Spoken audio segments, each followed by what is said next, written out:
चीजें, 5। बुद्ध ने कहा 5 चीजें छोड़ दो। 4 उन्होंने कहा, एक मैंने अपनी तरफ से जोड़ दिया।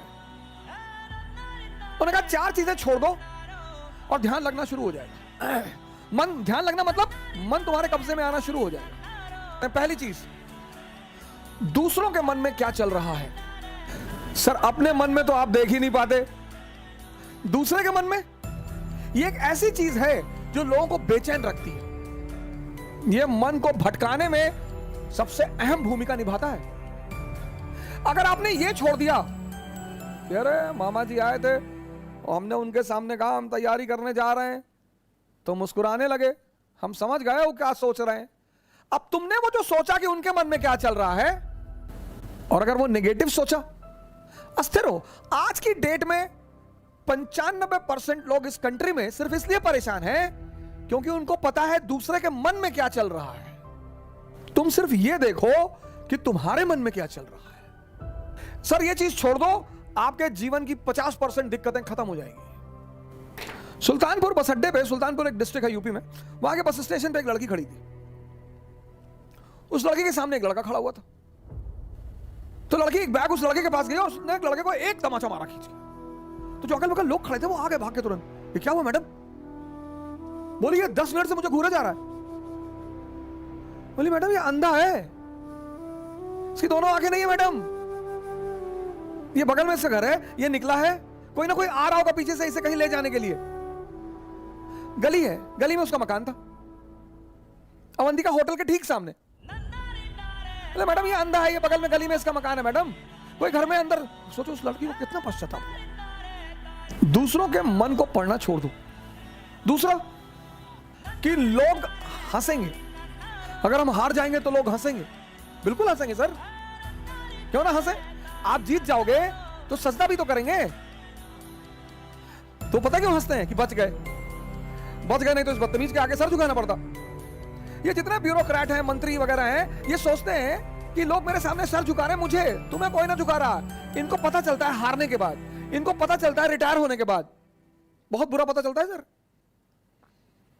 ये जितने पद के द्वारा शक्ति वाले लोग हैं, पद, सर जब ये हार जाएं तब आप इनसे मिलो, जब ये रिटायर हो जाएं तब आप इनसे मिलो। कोई नहीं दिखाई पड़ता सर, कोई दिखाई ही नहीं पड़ता। लोग हंसते इसीलिए कि बड़ा चौधरी बन रहे थे, गामा बन रहे थे, कूद रहे थे। उनका हक है सर, उनका धर्म है हंसना, उन्हें हंसना ही चाहिए। और उस हंसी में एक ऑक्सीजन होती है सर। जब आप कोई काम करते हो और नहीं कर पाते हो और 4 लोग आपके सामने बैठ के हंस रहे होते हैं, तो आप उस समय फील करो, कुछ अंदर ही अंदर एक्टिवेट होने लगता है कि अच्छा वो शक्ति है सर, वही ऑक्सीजन है। कुछ लोग रोने लगते हैं, कमरे में बैठ के रो रहे हैं, हमारे ऊपर हंस दिए, हम प्रीति हमारा नहीं हुआ, हमारी चाची और चाचा सब लोग मेरे ऊपर हंसने लगे। बड़ी अच्छी बात है सर। अगर लोग आप पर नहीं हंसेंगे तो आप मरे हुए हैं। हंसना चाहिए लोगों को, इससे नहीं डरना। तीसरी, एक बहुत खतरनाक काम लोग करते हैं, बहुत खतरनाक, समय काटते हैं। बहुत से लोग दुनिया में हैं जो समय काटते हैं। अरे भगवान, समय तुमको काट रहा है हर पल, तुम क्या समय को काटोगे? समय काटते हैं, समय। मैंने बड़े सारे, सर ये गलतियां तो मैंने भी की हैं सर, मैं इससे इनकार नहीं करूंगा सर। आज मैं इस मंच पे बोलूंगा कि मैंने किया है सर। लेकिन कहते हैं कि वो बहुत ज्यादा समझदार है जो दूसरों की गलतियों से सीख ले। कार्ड्स खेल रहे हैं, मूवी देख रहे हैं, अब तो खैर यूट्यूब पे ऐसी ऐसी सीरीज मैंने देखी है, ऐसी ऐसी सीरीज, और उसके व्यूज देखे मैंने। भाभी ने देवर को किया गुमराह, कितना व्यू? 88 लाख, 88 लाख एक महीने में। और वहीं पे यूट्यूब पे वीडियो पड़ा है स्वामी राम द्वारा अश्वनी मुद्रा पर चर्चा, उसके व्यू 1.7 अश्वनी मुद्रा एक ऐसी चीज है सर जो आपको सुपर पावर बना दे। और ये देश कहता है कि लोग हमें परेशान करते हैं, सरकारें हमें बेवकूफ बनाती हैं, नेता हमको लूट रहे हैं। तुम्हारा दिमाग मरा हुआ है। गेम खेल रहे हैं, कौन सा गेम है जो बच्चे बहुत ज्यादा खेलते हैं? Temple run. चलो टेंपल रन।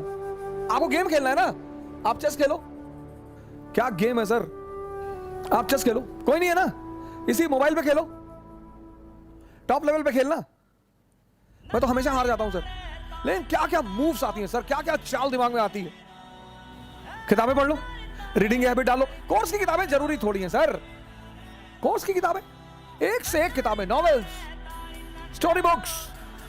योग कर लो, ध्यान कर लो, डांस कर लो। अगर तुम यहां समय काटते हो, अब तुम्हें यह डिसाइड करना है कि समय काटना कहां है। अगर तुम यहां समय काटते हो तो कुछ ना कुछ बेनिफिट तुम्हें होगा, और अगर तुम यहां समय काटते हो तो तुम तो खत्म हो गए ही होगे। समय तुम काटते कैसे हो, यह बहुत इंपॉर्टेंट है सर। और चौथा, कह रहे भैया हमसे बड़े बड़े लोग नहीं कर पाए। यह मुद्दा लेके बहुत लोग आते हैं, कह रहे भैया राजेंद्र नगर में 5-5 साल से लोग तैयारी कर रहे हैं, 50 साल से कर रहे हो। तो पटियाला की डीएम है अभी लेडी, 22 साल की लड़की है। सैफिन आया था दिल्ली, 22 साल। उसके सामने इसी राजेंद्र नगर में 28 साल के भी लड़के थे, 30 साल के भी लड़के थे। सबके जीवन में परिस्थितियां अलग हैं, सोच अलग है। जो तुम्हें 10 घंटा पढ़ते हुए दिखाई पड़ रहा है, वो हो सकता है किताब में नॉवेल रख के पढ़ रहा हो। काली घाटी की चुड़ैल, वेद प्रकाश वर्मा। तुम जब भी उसके कमरे के सामने से गुजर रहे हो, तुम देख रहे हो कि बैठा पढ़ रहा है। तुमको टेंशन होती है कि यार कितना पढ़ता है यार ये। तुम किसी कमरे में जाते हो, पता लगा भैया है 4 साल से तैयारी कर रहे हैं, 6000 किताब रखे हैं, आता किसी को कुछ ना हो। ये 4 चीज ध्यान में रख लो और तुम्हारा मन इतना शांत हो जाएगा। करके देखो, कोई बड़ा नहीं है। मुलायम सिंह यादव अगर यही बात सोच लिए होते कि बड़े बड़े घराने हैं यूपी में, हम एक मामूली से टीचर, यही बात लालू जी सोच लिए होते, यही बात बहन मायावती सोच ली होती, यही बात मोदी जी सोच लिए होते। ये 4 चीजें तो बुद्ध ने कही, एक 5वीं चीज मैंने अपनी तरफ से जोड़ ली। शिक्षा को, शिक्षा, एजुकेशन सिर्फ नौकरी करने के लिए नहीं है सर। प्लीज सर, इस बात से बाहर निकल आओ। शिक्षा सिर्फ नौकरी करने के लिए नहीं है सर। शिक्षा के बड़े महान उद्देश्य हैं। ज्ञान ने बुद्ध को भगवान बना दिया। ज्ञान ने आप आईएएस बनने के लिए परेशान हो, डॉक्टर बनने के लिए परेशान हो,